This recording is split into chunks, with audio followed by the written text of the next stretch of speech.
I have a lot of people who reach out and want to start development agencies, and I would say there are three really big things that I wish I knew before I started mine, and I wanted to share in case people want to start their own. First one is it's going to take a long time. What I mean by that is things don't work in the first few months or few weeks. We're talking like you have to be, if you're going to start it, you have to look at it as something that's going to take you in the order of a few years. If you want to get serious about it, like if you actually genuinely want to do this, like a business is something that you build over years, not over a few weeks or a few months. And so I think that's one of the first biggest things. And I was lucky because I had this mindset shift kind of right before I went into things. And so I did get lucky enough to kind of like know that before I went in. But if I was starting today, I think that's one of the most important things that I wish I was lucky enough to make sure that I knew. But for anybody else, I wish that they're told that going into the second thing is feast and famine cycles. And this is specific to development agencies. A lot of other agencies, you have like cash flow, it's more consistent, things like that. Development agencies are one of the agencies where,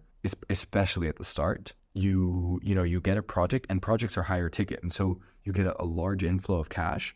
But then after that project's complete, maybe you have a maintenance retainer or something, but it's nowhere near the same amount that it was, paying you during active development. And so you have to account for kind of feast and famine periods. And so what that means is if you get in, a 10K contract in 1 month, that does not mean that you're making 10K a month, because that contract does not go on indefinitely, right? It depends on the nature of the contract. If a client is hiring you for something that's ongoing, or if a client is just kind of like renting a developer from you, then maybe that's a little bit more long term. But generally, you can't rely on things to be as sustainable as maybe other agencies. And so just being cognizant that it is feast and famine really helps you make sure that your cash flow is kind of like you're saving it and things like that, and you're not wasting it. And I know that was one of the mistakes that I made is that I thought as soon as I signed my first contract that, things would be consistent and things like that. And that was really not the case. My first deal needed to last me a few months and not, I thought that money just needed to last me 1 or 2 months, but it needed to last a lot more. So that's a big thing. And that's why like runway is a big consideration and things like that. Feast and famine,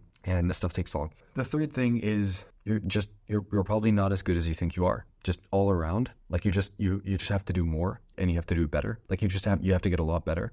Like the code has to be better, the planning has to be better, the delivery has to be better. Like you're just like, if you're going into this thinking software, I think I see a lot of people who want to start development agencies, but the reality is they don't have the quality standards that they need to do this. Now this, I will say, like, I don't think this applies to some group of people, but the quality, the standards of your work are what let you get higher and higher paying clients. And so I think it's important to internalize that idea that you're probably not as good as you think, you're not as good as you think you are, because that will always push you to be better, and pushing you to be better will push your standards and your bar higher, and a higher bar means you can get higher paying clients. But the reality is, like, if you want to compete in expensive markets, you have to compete in that competition, that pool of competition, and those guys produce way better work. And this is specifically for people who want to go into expensive markets like the US and things like that. Like, it's competitive, and so in order to compete, you must be good. And being good takes time. And this ties into that first point of like, it's going to take longer than you think.